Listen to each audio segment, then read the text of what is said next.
Hello दोस्तों, हर संपन्न व्यक्ति की ख्वाहिश होती है कि वो अपने पास गन रखें। गन रखने को हमारे समाज में स्टेटस सिंबल भी माना गया है। लेकिन बिना लाइसेंस के कोई व्यक्ति गन रखता है तो आयुध अधिनियम 1959 के तहत दंडनीय अपराध माना गया है, जिसमें उसे 2 साल से लेकर 5 साल तक की सजा हो सकती है। आज हम जानते हैं कि गन का लाइसेंस कैसे प्राप्त करें और आयुध संशोधन अधिनियम 2019 में नए क्या प्रावधान दिए गए हैं उनके बारे में जानेंगे।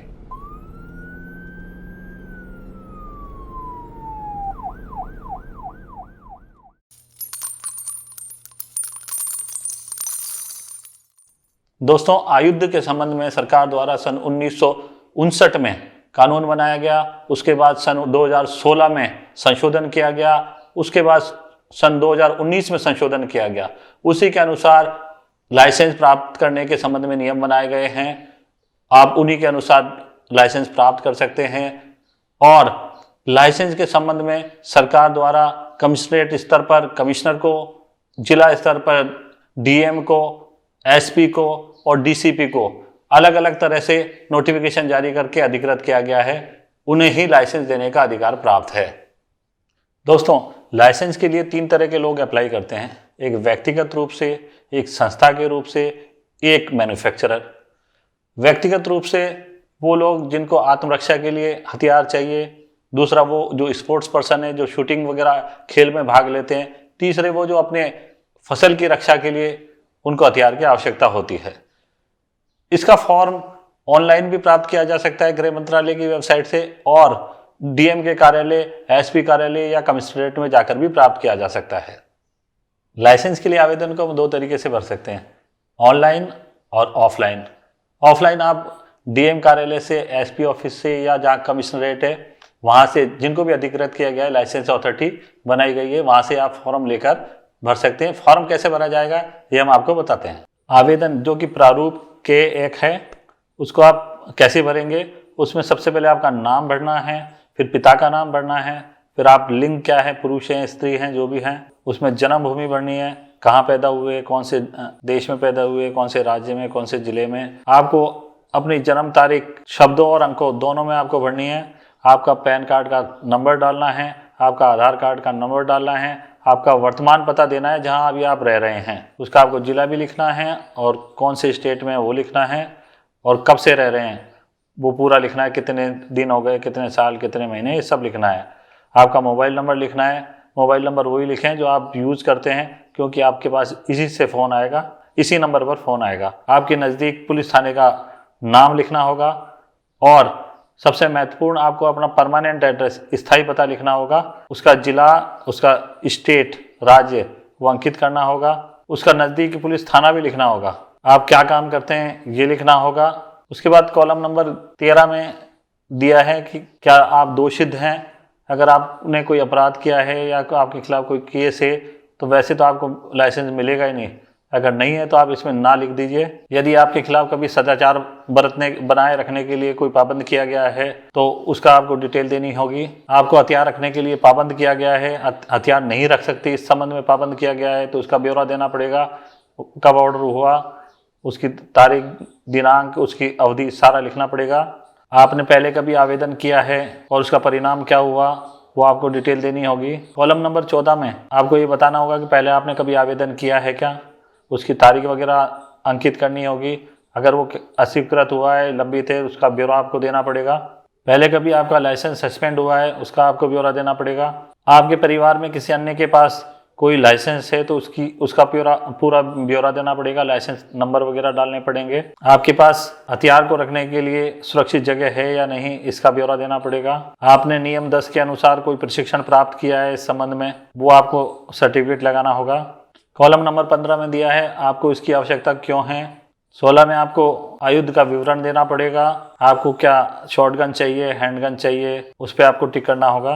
कॉलम नंबर 17, उसमें आपको बताना होगा कि आपको किसके लिए चाहिए, जिले के लिए चाहिए, राज्य के लिए चाहिए या पूरे भारत के लिए चाहिए। मैं आपको सलाह दूंगा कि आप सबसे पहले जिले या राज्य के लिए आवेदन करें, क्योंकि जिले और राज्य के लिए आवेदन आपका डीएम, एसपी या कमिश्नरेट कार्यालय से प्राप्त हो जाएगा, लेकिन पूरे भारत के लिए आपको गृह मंत्रालय अपना आवेदन और रिपोर्ट के लिए भिजवाना होगा। कॉलम नंबर 18 में दिया है अनुज्ञप्ति प्राप्त करने के लिए कोई विशेष विचारण के लिए दावा यदि कोई है यदि आपके पास कोई FIR है या आपके जान माल का खतरा है, आपने कोई रिपोर्ट दर्ज कराई है, तो आप उसको ब्यौरा देकर शामिल कर सकते हैं। इस फॉर्म को भरने के बाद आपको घोषणा करनी होगी कि आपने जो ऊपर ब्यौरा दिया है वो सही है, कोई झूठा तो उसमें आपने अंकन नहीं किया है। उस घोषणा के नीचे आपको अपने हस्ताक्षर करने होंगे, तारीख डालनी होगी। इस फॉर्म को आपने भर दिया। इसको भरने के बाद आपको इसके साथ कौन कौन से दस्तावेज लगाने हैं वो आपको बताए जा रहे हैं। सबसे पहला है वर्तमान ली गई 4 पासपोर्ट साइज की फोटो, जिसका बैकग्राउंड जो है वो व्हाइट बैकग्राउंड होना चाहिए। नंबर दूसरा, जन्म का सबूत। जन्म के सबूत में जन्म प्रमाण पत्र, बोर्ड की मार्कशीट या TC हो सकती है। तीसरा है पहचान सबूत। पहचान सबूत में आप अपना आधार कार्ड दे सकते हैं। ये अगर आपके पास नहीं है तो पासपोर्ट दे सकते हैं, वोटर ID दे सकते हैं, पैन कार्ड दे सकते हैं। अगर ये भी नहीं है तो आप कर्मचारी हैं तो कर्मचारी को जारी किया गया कोई पहचान पत्र हो। उसके साथ साथ आपको शपथ पत्र के रूप में एक लिखित घोषणा भी देनी होगी। नंबर 4 है निवास सबूत। निवास सबूत में आप आधार कार्ड या अपना पासपोर्ट दे सकते हैं। ये नहीं है तो वोटर कार्ड दे सकते हैं। ये भी नहीं है तो बिजली का बिल या लैंडलाइन फ़ोन का बिल। ये भी नहीं है तो किरायानामा या कोई पट्टा या कोई संपत्ति के दस्तावेज या लाइसेंस अथॉरिटी के समाधान का कोई अन्य दस्तावेज जो आप मौजूद हो दे सकते हैं। दोस्तों, प्रारूप के फॉर्म के साथ साथ 3 आपको अलग और सर्टिफिकेट देने होते हैं, जिसमें से नंबर 5 पर मैंने बताया है प्रारूप घ 1 फॉर्म। इसमें आप किसी से ट्रेनिंग ली है आपने हथियार के संबंध में, वो आपको सर्टिफिकेट लगाना पड़ेगा। ये आपके रिजर्व पुलिस लाइन से आपको सर्टिफिकेट प्राप्त हो सकता है। छठा है प्रारूप घ 2। इसमें एक वचन पत्र वन पत्र देना पड़ता है आपको इस बात का कि आप जो है हथियार को सुरक्षित जगह पर रखेंगे।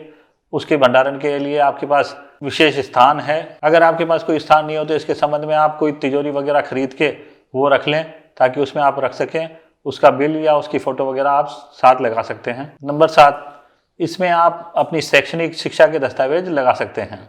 नंबर 8, आपको चिकित्सा विभाग से जाकर अपने स्वास्थ्य के संबंध में परीक्षण कराकर उसका सर्टिफिकेट देना होगा कि आप मानसिक और शारीरिक रूप से स्वस्थ हैं। चिकित्सा अधिकारी प्रारूप घ को भरकर उस पर भी हस्ताक्षर कर मोहर लगाकर आपको दे सकता है। उस पर आपके हस्ताक्षर भी कराएगा या अलग से बनाकर आपको दे सकता है, लेकिन उस पर भी आपके हस्ताक्षर कराएगा।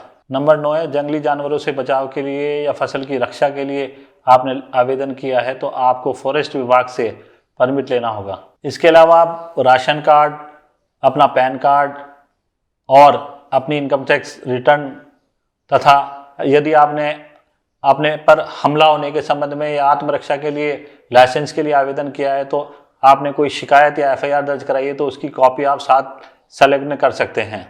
दोस्तों, फॉर्म हमने भर लिया। फॉर्म के साथ ये बताए गए सारे दस्तावेजात साथ संलग्न करके DM कार्यालय, SP ऑफिस या DCP ऑफिस, जो भी लाइसेंस अथॉरिटी बताई गई है, वहां जाकर इसको जमा कराएंगे। वो ऑफिस आपके संबंधित थाने पर आपके द्वारा दिए गए डॉक्यूमेंट को सत्यापन करने के लिए भिजवाएगा और आपका क्रिमिनल रिकॉर्ड वगैरह जांच कराएगा। संबंधित थाने पर आपका फॉर्म आने के बाद संबंधित जांच अधिकारी आपके पास आएगा। वो आपके सभी डॉक्यूमेंट का सत्यापन करेगा, आसपास के 2 व्यक्तियों के बयान लेगा।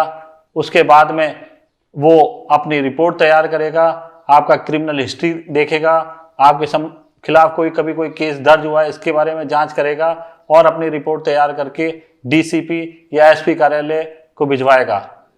DCP कार्यालय इन सारी रिपोर्ट को देखकर आपको बुलाएंगे।